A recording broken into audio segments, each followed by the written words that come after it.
glanced down at her own conservative navy suit and simple pale yellow linen blouse. She was still finding her personal style after years of wearing a school uniform, but it was the almost 2 years in prison blue that did her fashion sense in. She motioned to the waitress, who came immediately and took their order. "I thought you said this could be a long lunch." Hollis took a sip of her herbal tea. "I told my paralegal I wouldn't be back until 2. Rena moved her shoulders up and down. "Well, la-dee-da. You told your paralegal. My. I remember when you were the paralegal. Things have changed. I hope now that you're an attorney, you're not too good for the rest of us." "Yeah, right. I'm the lowest associate attorney on the Triple D totem pole," Hollis said, then grinned. She'd rather be on the bottom at the law firm of Dodson, and Doyle than toiling in a pressure cooker law firm anywhere else. Triple D had been good to her, supporting her while she cleared her name and received the pardon that had made her dream of being an attorney possible. "But since your time is limited, let's get to the point. Why'd you want to meet today, anyway?" "Did Mark tell you about my cousin?" Mark Haddon was Hollis's friend and Rena's live-in boyfriend. It still surprised her that she had introduced the two of them. Mark had been employed as a Triple D junior lawyer, and Hollis took him under her paralegal wing. He was the first person Hollis let back into her life when she was trying to start over again after prison. In fact, he'd literally saved her life. "No, he and I haven't spoken for about a month. Not since he's taken on this corporate fraud case," Hollis said. "I know. He's been obsessed with that case for weeks. We haven't had much time together either."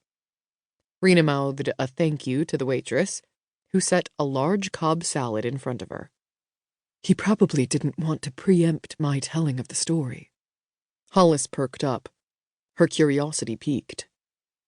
"Okay, so tell me, what about your cousin?" "Her name is Shelby Patterson.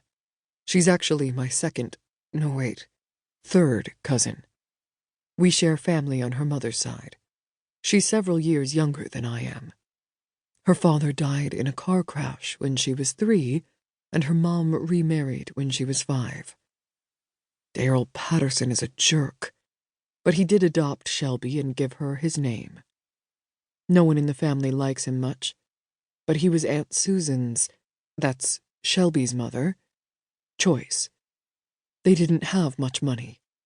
No one in our family did, and yet everybody got along okay." Rena paused, and Hollis knew from her strained expression that whatever was coming next must be sensitive. "Then Daryl's mother came into money.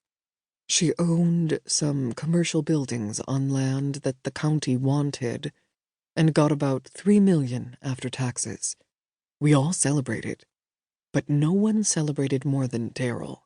Anyway, he quit his job and pressured his mother into buying him and Aunt Susan a home, and to put in a couple of widescreen TVs. Aunt Susan was embarrassed, but she couldn't stop Daryl from constantly begging his mother for support." Rena stopped speaking for a moment to take a bite of her salad. Hollis chewed a mouthful of her own lunch thoughtfully and waited for her friend to continue. Rena took a deep breath. "Anyway, we didn't know it at the time, but theirs was not a smooth marriage. From the outside, it looked average, but no one has a marriage without problems.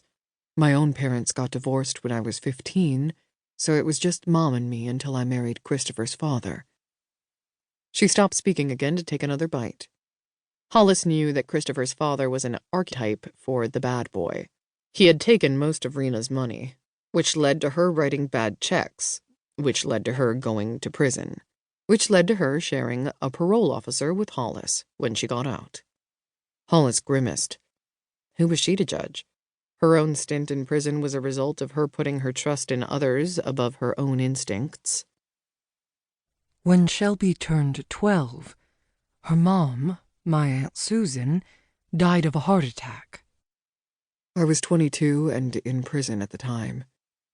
What no one knew, except maybe Aunt Susan, was that Daryl had an adult son and daughter from a previous marriage.